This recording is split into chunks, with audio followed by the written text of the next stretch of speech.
NDA parliamentary party യോഗം ഇന്ന് ചേരും. യോഗത്തിൽ മുന്നണി നേതാവായി നരേന്ദ്രമോദിയെ തിരഞ്ഞെടുക്കും. മൂന്നാം മോദി സർക്കാരിന്റെ സത്യപ്രതിജ്ഞ ഞായറാഴ്ച നടക്കുമെന്നാണ് സൂചന. ഔദ്യോഗിക പ്രഖ്യാപനം ഇന്നുണ്ടാകും. മന്ത്രിസഭാ രൂപീകരണ ചർച്ചകളും അവസാന ഘട്ടത്തിലാണ്.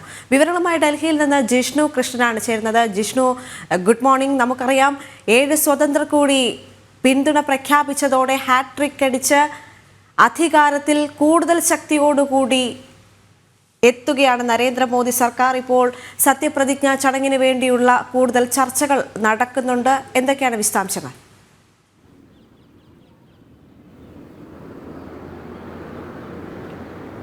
Devika, good morning. മൂന്നാം നരേന്ദ്രമോദി സർക്കാരിന്റെ സത്യപ്രതിജ്ഞാ ചടങ്ങുകൾ ഞായറാഴ്ച നടക്കും എന്നുള്ളതാണ് നിലവിൽ ലഭ്യമാകുന്ന സൂചനകൾ. അത് സംബന്ധിച്ച് ഔദ്യോഗികമായിട്ടുള്ള പ്രതികരണങ്ങൾ BJP നേതൃത്വത്തിന്റെ ഭാഗത്തുനിന്നോ അല്ലെങ്കിൽ NDA നേതൃത്വത്തിന്റെ ഭാഗത്തുനിന്നോ ഇതുവരെ ഉണ്ടായിട്ടില്ല. ഇന്ന് നിർണായകമായ യോഗങ്ങൾ രാജ്യ തലസ്ഥാനത്ത് നടക്കുന്നുണ്ട്. NDAയുടെ പാർലമെന്ററി ബോർഡ് യോഗം ചേരുന്നുണ്ട്. കൂടാതെ പാർലമെന്റിനകത്താണ് NDAയുടെ മുഴുവൻ MP-മാരുടെയും യോഗം ചേരുന്നത്. ആ യോഗത്തിലായിരിക്കും നരേന്ദ്രമോദിയെ മുന്നണിയുടെ കക്ഷി നേതാവായി തെരഞ്ഞെടുക്കുക. അതിനുശേഷം NDA സർക്കാർ രൂപീകരണത്തിനുള്ള അവകാശവാദം ഉന്നയിച്ചുകൊണ്ട് രാഷ്ട്രപതിയെ കാണും.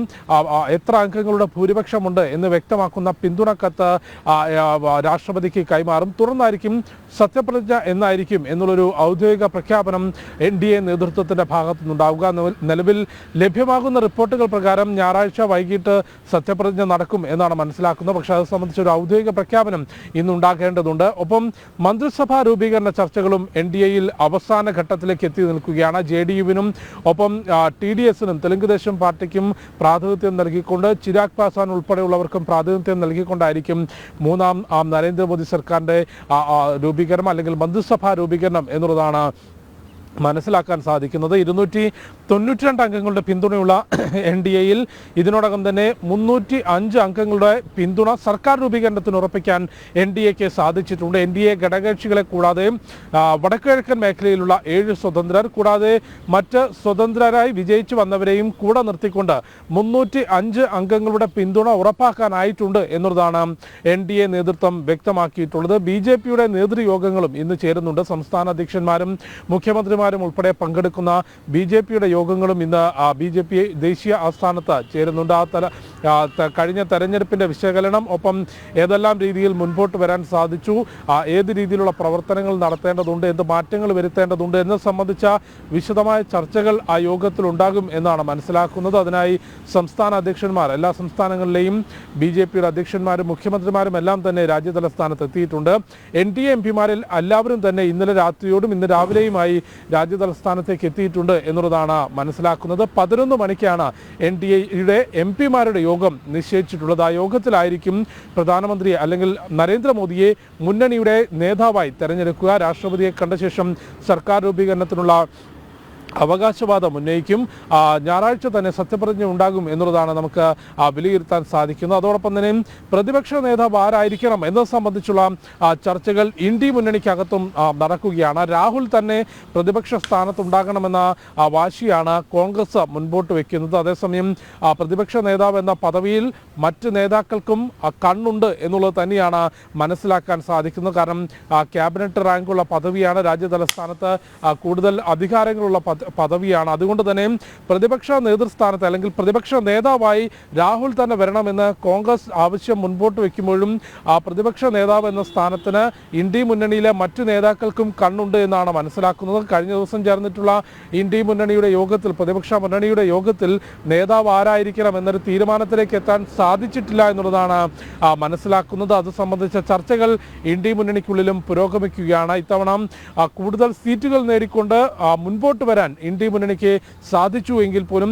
എത്രത്തോളം ആ മുന്നണിയെ കെട്ടുറപ്പോടുകൂടി മുൻപോട്ട് കൊണ്ടുപോകാൻ സാധിക്കും എന്നുള്ളതാണ് ദേശീയ തലത്തിൽ ഉയരുന്ന പ്രധാനപ്പെട്ട ചോദ്യം. കാരണം അധികാരം നേടാൻ സാധിച്ചില്ലെങ്കിൽ എങ്ങനെയാണ് ഈ കക്ഷികളെ ഒരുമിച്ച് ചേർത്ത് കോൺഗ്രസിനെ മുൻപോട്ട് കൊണ്ടുപോകാൻ സാധിക്കുക എന്ന വലിയ ചോദ്യം രാഷ്ട്രീയ നിരീക്ഷകർ ഉന്നയിക്കുന്നുണ്ട്. പ്രത്യേകിച്ച് അധികാര സ്ഥാനത്തിന് വേണ്ടിയാണ് പലപ്പോഴും ഇത്തരത്തിലുള്ള കൂട്ടായ്മകൾ, ചെറിയ കക്ഷികൾ പോലും സഖ്യത്തിലേക്ക് എത്താറുള്ളത്. തെരഞ്ഞെടുപ്പിന് ശേഷം അധികാരത്തിൽ എത്താൻ സാധിക്കാതെ വന്നതോടുകൂടി ഇന്ത്യ മുന്നണിയുടെ ഭാവി എന്താകും എന്നുള്ളത് വലിയ ചോദ്യചിഹ്നമാണ്. ഇന്ത്യ മുന്നണി സർക്കാർ രൂപീകരിക്കുമെന്ന വലിയ അവകാശവാദങ്ങൾ ഇന്ത്യ മുന്നണിയിലെ ചില നേതാക്കളും ഒപ്പം ചില മാധ്യമങ്ങളും എല്ലാം തന്നെ നടത്തിയിരുന്നു. പക്ഷേ 233 അംഗങ്ങളുടെ മാത്രം പിന്തുണയുള്ള മുന്നണി എങ്ങനെയാണ് 272 എന്ന സംഖ്യ കടക്കുക എന്ന വലിയ ചോദ്യം ഉയർന്നിരുന്നത്. പിന്നീടാണ് പ്രതിപക്ഷ സ്ഥാനത്തിരിക്കും എന്ന പ്രഖ്യാപനം ഇന്ത്യ മുന്നണി നടത്തിയത്. പക്ഷേ അവിടെ ഇപ്പോൾ പ്രതിപക്ഷ നേതാവ് ആരായിരിക്കും എന്നുള്ള ചർച്ചയാണ് തീരുമാനമാക്കാതെ മുൻപോട്ട് പോകുന്നത്. അതേസമയം NDA യോഗത്തിൽ ഇന്ന് നരേന്ദ്രമോദിയെ മുന്നണിയുടെ നേതാവായി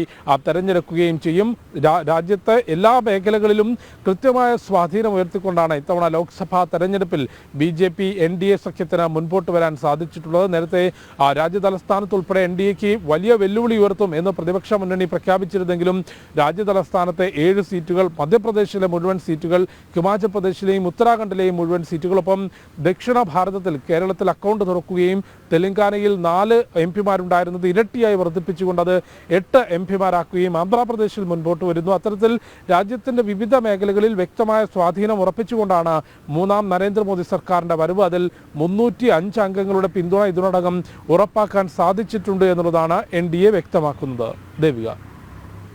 ജിഷ്ണു, തിരക്കിട്ട ചർച്ചകൾ അവിടെ നടക്കുന്നുണ്ട് എന്ന് തന്നെ അറിയാൻ സാധിക്കുന്നുണ്ട്. എങ്കിലും കേരളത്തിൽ നിന്നൊരു കേന്ദ്രമന്ത്രി ഉണ്ടാകുമോ എന്ന ചോദ്യം ഉയർന്നു വരുന്നൊരു സാഹചര്യമുണ്ട്. സുരേഷ് ഗോപി മൃഗീയ ഭൂരിപക്ഷത്തോടുകൂടി ജയിച്ചു കയറിയപ്പോൾ അദ്ദേഹം ഒരു കേന്ദ്രമന്ത്രിയാകുമെന്നുള്ള പ്രതീക്ഷയിൽ ജനങ്ങൾ പല തരത്തിലുള്ള പ്രതികരണങ്ങൾ ഉണ്ടാക്കുമ്പോഴും അല്ലെങ്കിൽ പ്രതികരിക്കുമ്പോഴും സുരേഷ് ഗോപി പറയുന്നത് തനിക്ക് അത്തരം സ്ഥാനമാനങ്ങളൊന്നും വേണ്ട എന്ന് തന്നെയാണ്. നമുക്കറിയാം, കഴിഞ്ഞ മോദി സർക്കാരിൽ കേരളത്തിന് അഭിമാനമായി V. മുരളീധരൻ്റെ പ്രകടനം, വിദേശകാര്യ സഹമന്ത്രിയായി അദ്ദേഹം നടത്തിയ പ്രവർത്തനങ്ങൾ ദേശീയ ശ്രദ്ധ മാത്രമല്ല അന്തർദേശീയ ശ്രദ്ധ കൂടി ആകർഷിക്കുന്നതായിരുന്നു. നിരവധി പ്രശംസകൾ നേടിക്കൊടുത്തു.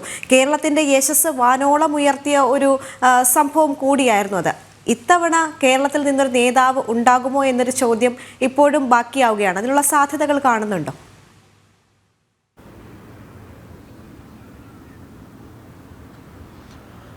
ദേവിക, കേരളത്തിൽ നിന്ന് ആര് വിജയിച്ചു കയറിയാലും അവർ കേന്ദ്രമന്ത്രിയാണ് എന്ന കൃത്യമായ പ്രചാരണം BJP നടത്തിയിരുന്നു. ഒപ്പം പ്രധാനമന്ത്രി നരേന്ദ്രമോദി ഉൾപ്പെടെയുള്ളവരും വളരെ കൃത്യമായി, പ്രത്യേകിച്ച് തൃശ്ശൂരിൽ ഉൾപ്പെടെ അത്തരം സൂചനകൾ നൽകുകയും ചെയ്തിരുന്നു. അതുകൊണ്ട് നിലവിൽ മനസ്സിലാക്കാൻ സാധിക്കുന്നത് സുരേഷ് ഗോപിക്ക് കേന്ദ്രമന്ത്രി സ്ഥാനം, അതും വളരെ കൃത്യമായി പ്രധാന വകുപ്പ് ഉൾപ്പെടുന്ന കേന്ദ്രമന്ത്രി സ്ഥാനം നൽകാൻ തന്നെയാണ് സാധ്യതയുള്ളത്. പക്ഷേ ദേവിക സൂചിപ്പിച്ചതുപോലെ കഴിഞ്ഞ ദിവസം ഇന്നലെ വൈകിട്ടോടു കൂടിയാണ് സുരേഷ് ഗോപി ഡൽഹിയിലേക്ക് എത്തിയത്. അദ്ദേഹത്തിൻ്റെ പ്രതികരണം വന്നിട്ടുള്ളത് തനിക്ക് കേന്ദ്രമന്ത്രിയാകാൻ നിലവിൽ താല്പര്യമില്ല, പക്ഷേ കേരളത്തിൻ്റെ തൃശ്ശൂരിൻ്റെ മാത്രമല്ല കേരളത്തിൻ്റെ ആവശ്യങ്ങൾ കേന്ദ്ര സർക്കാരിന് മുൻപിലേക്ക് എത്തിക്കുന്നതിനും അതിൽ ഇടപെടലുകൾ നടത്തുന്നതിനും വകുപ്പുകളുമായി ചേർന്നുകൊണ്ട് സഹകരിച്ചുകൊണ്ട് കേരളത്തിൻ്റെ എന്തെല്ലാം ആവശ്യങ്ങൾ, അത് വികസന പ്രവർത്തനങ്ങളാണെങ്കിലും ജനക്ഷേമ പ്രവർത്തനങ്ങളാണെങ്കിലും എന്തെല്ലാം ആവശ്യങ്ങൾ സർക്കാരിൻ്റെ മുൻപിലേക്ക് എത്തിക്കണമോ അത് എത്തിച്ചുകൊണ്ട് കൃത്യമായ ഇടപെടലുകൾ നടത്തി മുൻപോട്ട് പോകാനാണ് തനിക്ക് താല്പര്യം. തൻ്റെ പാഷനുമായി മുൻപോട്ട് പോകണമെന്ന ആഗ്രഹവും നിലവിലുണ്ട്. അതുകൊണ്ട്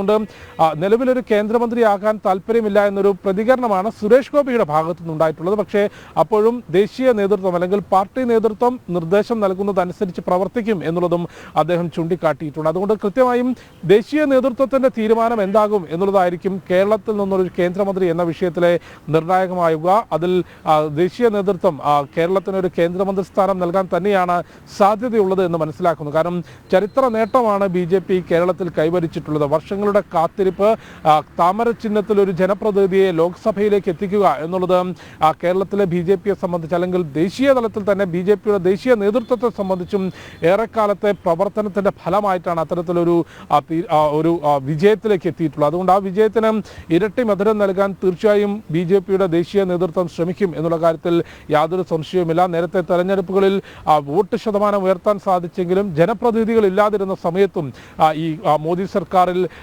കേന്ദ്രമന്ത്രിമാരെ കേരളത്തിൽ നിന്ന് ഉൾപ്പെടുത്തിയിരുന്നു. അത് അൽഫോൺസ് കണ്ണന്താനമായാലും V. മുരളീധരനായാലും കേന്ദ്രമന്ത്രി സ്ഥാനത്തേക്ക് ഉൾപ്പെടുത്തുകയും അവരുടെ പെർഫോമൻസ് അല്ലെങ്കിൽ അവരുടെ പ്രവർത്തനം മികച്ചതായി വിലയിരുത്തുകയും ചെയ്തിരുന്നു. അതുകൊണ്ട് കേന്ദ്രമന്ത്രിയായി സുരേഷ് ഗോപി എത്തും എന്നുള്ള സൂചനകൾ ദേശീയ രാഷ്ട്രീയത്തിലുണ്ട്. മന്ത്രിസഭാ രൂപീകരണ ചർച്ചകൾ അവസാന ഘട്ടത്തിലാണ്. പ്രധാനപ്പെട്ട വകുപ്പുകൾ ഘടകകക്ഷികൾക്ക് വിട്ടു നൽകേണ്ട എന്നുള്ള തീരുമാനമാണ് നിലവിൽ BJP കൈക്കൊണ്ടിട്ടുള്ളത്. അത് ആഭ്യന്തരവും പ്രതിരോധവും ഉൾപ്പെടെ അത്തരത്തിലുള്ള പ്രധാനപ്പെട്ട വകുപ്പുകളെല്ലാം തന്നെ BJP MP-മാർ തന്നെ അല്ലെങ്കിൽ BJP-യുടെ ഭാഗത്തുനിന്ന് കേന്ദ്രമന്ത്രിമാരായി എത്തുന്നവർ കൈക്കൊള്ളും എന്നുള്ളതാണ് മനസ്സിലാക്കുന്നത്. മറ്റ് ക്യാബിനറ്റ് റാങ്ക് ഉൾപ്പെടെ JDU-വിനും ഒപ്പം TDS-നും നൽകും. കൂടാതെ സ്പീക്കർ സ്ഥാനം ആർക്ക് നൽകും, അതും ഘടകകക്ഷിക്ക് വിട്ടു നൽകാനാണ് സാധ്യത എന്നുള്ളതാണ് മനസ്സിലാക്കുന്നത്. ഒന്നുകിൽ JDU-വിനോ അല്ലെങ്കിൽ തെലുങ്കുദേശം പാർട്ടിക്കോ സ്പീക്കർ സ്ഥാനം വിട്ടു നൽകും. ഘടകകക്ഷികൾക്ക് ക്യാബിനറ്റ് പദവിയുള്ള മന്ത്രിമാരെയും നൽകിക്കൊണ്ട് മന്ത്രിസഭാ രൂപീകരണമാണ് ഇപ്പോൾ ഉദ്ദേശിക്കുന്നത്. ആ ചർച്ചകൾ അവസാന ഘട്ടത്തിലേക്ക് എത്തി നിൽക്കുകയാണ്. സർക്കാരിൻ്റെ സത്യപ്രതിജ്ഞ എന്നായിരിക്കും എന്നുള്ളതാണ് ഏറ്റവും പ്രധാനപ്പെട്ട ചോദ്യം. ഏത് രീതിയിൽ അത് നടത്തും എന്നുള്ളതും വലിയൊരു എല്ലാവരും ഉറ്റുനോക്കുക തന്നെയാണ്. നേരത്തെ രാഷ്ട്രപതി ഭവനിൽ നിന്ന് മാറ്റിക്കൊണ്ട് ചടങ്ങ് മറ്റേതെങ്കിലും ഒരു സ്ഥലത്ത് നടത്തും എന്നുള്ള റിപ്പോർട്ടുകൾ പുറത്തു വന്നിരുന്ന അത്തരത്തിലുള്ള ആലോചനകൾ നടന്നിരുന്നുവെങ്കിൽ പോലും രാജ്യ തലസ്ഥാനത്ത് ഇപ്പോൾ വലിയ ഉഷ്ണതരംഗമാണ്, വലിയ ചൂടാണ്. അതുകൊണ്ട് തന്നെ പകൽ സമയങ്ങളിൽ അത്തരത്തിൽ പുറത്ത് ചടങ്ങുകൾ നടത്തുന്നതിലും പരിമിതികളുണ്ട്. രാഷ്ട്രപതി ഭവനിൽ തന്നെ ചടങ്ങ് നടക്കും എന്നാണ് ഇപ്പോൾ വ്യക്തമാക്കിയിട്ടുള്ളത്. അതും നിലവിലെ റിപ്പോർട്ടുകൾ പ്രകാരം ഞായറാഴ്ച വൈകിട്ടായിരിക്കും മൂന്നാം നരേന്ദ്രമോദി സർക്കാരിൻ്റെ സത്യപ്രതിജ്ഞ. മൂന്നാമതും സത്യപ്രതിജ്ഞ ചെയ്തുകൊണ്ട് ഇന്ദ്രപ്രസ്ഥത്തിൽ ഭരണചക്രം തിരിക്കാൻ മോദി തയ്യാറെടുക്കുന്നത് ഞായറാഴ്ച വൈകിട്ടായിരിക്കുമെന്ന് നിലവിൽ സൂചനകളുണ്ട്. BJP-യെ സംബന്ധിച്ച് വളരെ കൃത്യമായി ഇത്തരത്തിലുള്ള റിപ്പോർട്ടുകളൊന്നും മാധ്യമങ്ങൾക്ക് ചോരാതെയാണ് എല്ലാ തീരുമാനങ്ങളും കൈക്കൊള്ളാനുള്ളത്. അതുകൊണ്ട് ഇന്നത്തെ NDA യോഗവും അതിൻ്റെ തീരുമാനങ്ങൾക്കും ശേഷം ഒരു ഔദ്യോഗിക പ്രഖ്യാപനം BJP-യുടെ ഭാഗത്തു നിന്നുണ്ടാകുമ്പോൾ മാത്രമേ നമുക്കതിനൊരു വ്യക്തമായ സ്ഥിരീകരണം നൽകാൻ സാധിക്കൂ. ഒപ്പം തെരഞ്ഞെടുപ്പ് വിലയിരുത്തുന്നതിന് നിർണായകമായ BJP-യുടെ നേതൃയോഗങ്ങളും ഇന്ന് ഡൽഹിയിൽ ചേരുന്നുണ്ട്. വളരെ ശക്തമായി തന്നെ സ്വാധീനം ഉറപ്പിക്കാൻ രാജ്യത്ത് സാധിച്ചു എന്ന വിലയിരുത്തലാണ് BJP നേതൃത്വം നടത്തിയിട്ടുള്ളത്. ഒപ്പം ഉത്തർപ്രദേശിൽ വിചാരിച്ച നേട്ടമുണ്ടാക്കാനായിട്ടില്ല എന്ന വ്യക്തമായ വിലയിരുത്തലും BJP-യുടെ ഭാഗത്തു നിന്നുണ്ടായിട്ടുണ്ട്. അയോധ്യയിൽ ഉൾപ്പെടെ പരാജയം സംബന്ധിച്ചത് വിശദമായ ചർച്ചകൾ, വിശദമായ വിശകലനം ഇതിനോടകം തന്നെ പാർട്ടിയുടെ ദേശീയ നേതൃത്വം നടത്തുന്നുണ്ട്. അതിനനുസൃതമായിട്ടുള്ള മാറ്റങ്ങൾ, പുതിയ രൂപങ്ങൾ BJP-യിലും ഉണ്ടാകും എന്നുള്ളത് മനസ്സിലാക്കുന്നു. അതിനായാണ് ഇത്തരത്തിലുള്ള നേതൃയോഗങ്ങൾ ഇന്ന് ചേരുന്നത് എന്നാണ് മനസ്സിലാക്കുന്നത്. ദേവിക. റൈറ്റ്. ഡൽഹിയിൽ നിന്ന് ജിഷ്ണു കൃഷ്ണനാണ് തത്സമയം വിവരങ്ങളുമായി ചേർന്നത്.